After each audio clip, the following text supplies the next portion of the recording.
जो जन्मा है वह मरेगा ही, चाहे वह मनुष्य हो, देव हो, पशु या पक्षी, सभी को मरना है।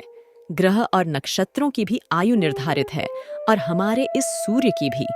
पुनर्जन्म की धारणा सिर्फ भारत के धर्मों में ही पाई जाती है, जबकि पश्चिम के धर्म इस सिद्धांत को नहीं मानते हैं।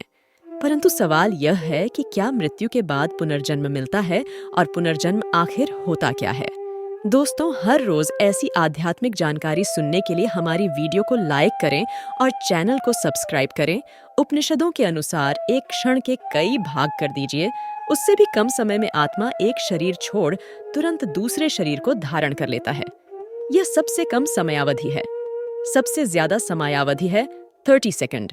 परंतु पुराणों के अनुसार यह समय लंबा की हो सकता है 3 दिन, 13 दिन, सवा माह या सवाल साल।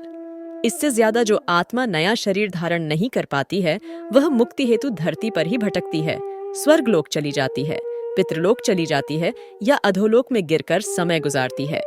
सूक्ष्म शरीर को धारण किए हुए आत्मा का स्थूल शरीर के साथ बार बार संबंध टूटने और बनने को पुनर्जन्म कहते हैं।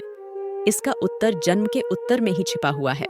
दरअसल सूक्ष्म शरीर और स्थूल शरीर के बीच जो प्राणों का संबंध स्थापित है, उसका संबंध टूट जाना ही मृत्यु है और उसका जुड़ जाना ही पुनर्जन्म है। कर्म और पुनर्जन्म एक दूसरे से जुड़े हुए हैं। कर्मों के फल के भोग के लिए ही पुनर्जन्म होता है तथा पुनर्जन्म के कारण फिर नए कर्म संग्रहित होते हैं। इस प्रकार पुनर्जन्म के 2 उद्देश्य हैं।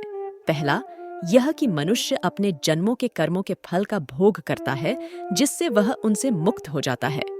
दूसरा, यह कि इन भोगों से अनुभव प्राप्त करके नए जीवन में इनके सुधार का उपाय करता है, जिससे बार बार जन्म लेकर जीवात्मा विकास की ओर निरंतर बढ़ती जाती है तथा अंत में अपने संपूर्ण कर्मों द्वारा जीवन का क्षय करके मुक्तावस्था को प्राप्त होती है।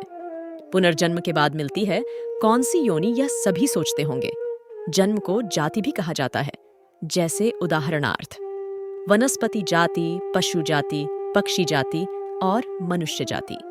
कर्मों के अनुसार जीवात्मा जिस शरीर को प्राप्त होता है, वह उसकी जाति कहलाती है। यदि अच्छे कर्म किए हैं तो कम से कम मनुष्य से नीचे की जाति नहीं मिलेगी। बुरे कर्म किए हैं तो कोई गारंटी नहीं। यजुर्वेद में कहा गया है कि शरीर छोड़ने के पश्चात जिन्होंने तप ध्यान किया है, वे ब्रह्मलोक चले जाते हैं, अर्थात ब्रह्मलीन हो जाते हैं। कुछ सत्कर्म करने वाले भक्तजन स्वर्ग चले जाते हैं। स्वर्ग अर्थात वे देव बन जाते हैं।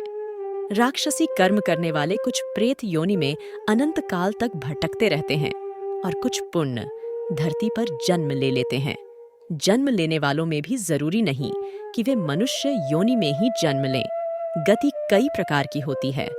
प्रेत योनि में जाना एक दुर्गति है। पुराणों के अनुसार व्यक्ति की आत्मा प्रारंभ में अधोगति होकर पेड़िएच पौधे, कीट पतंगे, पशु पक्षी योनियों में विचरण कर ऊपर उठती जाती है और अंत में वह मनुष्य वर्ग में प्रवेश करती है। मनुष्य अपने प्रयासों से देव या दैत्य वर्ग में स्थान प्राप्त कर सकता है। वहां से पतन होने के बाद वह फिर से मनुष्य वर्ग में गिर जाता है। यदि आपने अपने कर्मों से मनुष्य की चेतना के स्तर से खुद को नीचे गिरा लिया है, तो आप फिर से किसी पक्षी या पशु की योनि में चले जाएंगे। यह क्रम चलता रहता है, अर्थात व्यक्ति नीचे गिरता या कर्मों से ऊपर उठता चला जाता है। 1. भगवान की आज्ञा से। भगवान किसी विशेष कार्य के लिए महात्माओं और दिव्य पुरुषों की आत्माओं को पुण्य जन्म लेने की आज्ञा देते हैं। 2.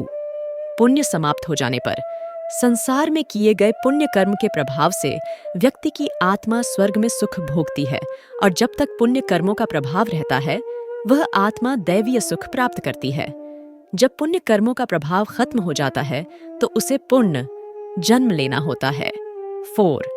पाप का फल भोगने के लिए। 5. बदला लेने के लिए। आत्मा किसी से बदला लेने के लिए पुनर्जन्म लेती है। यदि किसी व्यक्ति को धोखे से, कपट से या अन्य किसी प्रकार की यातना देकर मार दिया जाता है, तो वह आत्मा पुनर्जन्म अवश्य लेती है। 6. बदला चुकाने के लिए। 7. अकाल मृत्यु हो जाने पर। 8. अपूर्ण साधना को पूर्ण करने के लिए। दोस्तों, ऐसी आध्यात्मिक जानकारी सुनने के लिए हमारी वीडियो को लाइक करें और चैनल को सब्सक्राइब करें।